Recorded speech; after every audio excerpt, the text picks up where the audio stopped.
Mimi is in St. Paul listening on KTNF. Hey, Mike. Hi.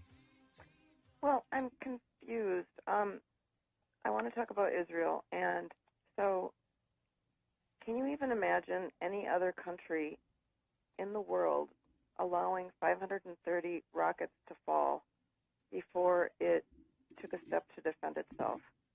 And then hearing the last segment, you guys were talking about not wanting to help fund the Iron Dome. The Iron Dome isn't just to protect Israelis.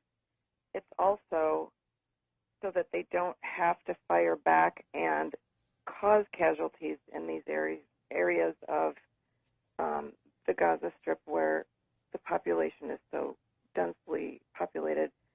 I just don't know. Tell me what you think would be an acceptable.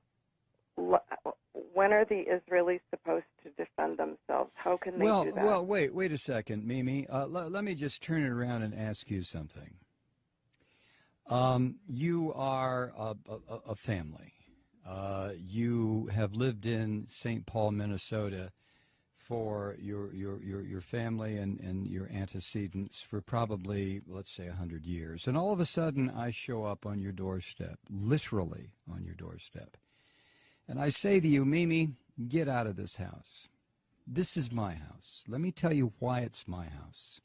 It's my house because my religion says it's my house. Now get out. Now, I happen to be standing on your doorstep with a gun pointed at your head and at Wait, your. who are you? No. Hold on. No. I listen to you. You listen to me. I don't know which side you're talking for, but okay. All right, Mimi, I'm going to put you on hold so you can go ahead and interrupt if you want to. But I'm standing on your front porch, and I order you and your family out of your house. And I tell you that it's my house, not your house. And the reason it's my house and my block and my neighborhood is because my religious belief says it's mine. And you sit there and you say, well, no. What are you talking about? We've been here 100 years. I'm sorry. Get out, Mimi. So you leave. And the reason you leave is because you know if you don't, I'm going to blow up your house and probably blow up your family. So you leave. And you move down the street. And for the next 60 years, you sit there and you get very, very angry because I came into your house and told you to get out.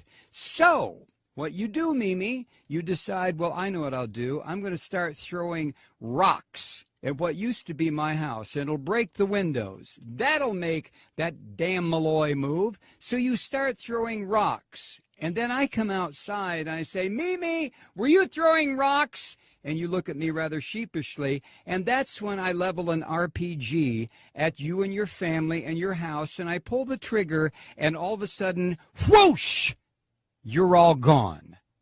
Now, which of us is the terrorist? You tell me. But tell me on another phone call, Mimi, because I'm not going to get involved in a big discussion about this. Thank you. Wow. When does Israel have a right to defend itself? Well, when do I have a right to defend myself? I came in and took Mimi's house. So if Mimi attacks me, who's going to say, well, Malloy, you have a right to defend yourself because Mimi's attacking you? And somebody else will say, yeah, but you took Mimi's house. Yeah, but, possession is 9/10 of the law. Nah, possession is 99.9% of the law. And besides, God gave me this land.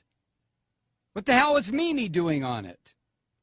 All I had to do was come here and remind her, Mimi, get out. God gave this land to me. Now, if Mimi doesn't like that, she can go live in the little ghettoized area that I've set up for her near the Mississippi River in St. Paul, where there's bad electricity, bad water, the fish are no good to eat, and Mimi can stay there until hell freezes over. Or Mimi can throw rocks at my house. Used to be her house. In which case, I will level a couple of grenades at her. So the question, Mimi, is not, when do I have a right to defend myself? I stole your house. I stole your neighborhood. I stole your friend's house. I stole the corner grocery store. I took it all. When do I have a right to defend myself? You have to be kidding. You have to be kidding. Let me recommend a book for you, Mimi. It was written by Rabbi Meir Kahana. The title is They Must Go. Read it and call me back.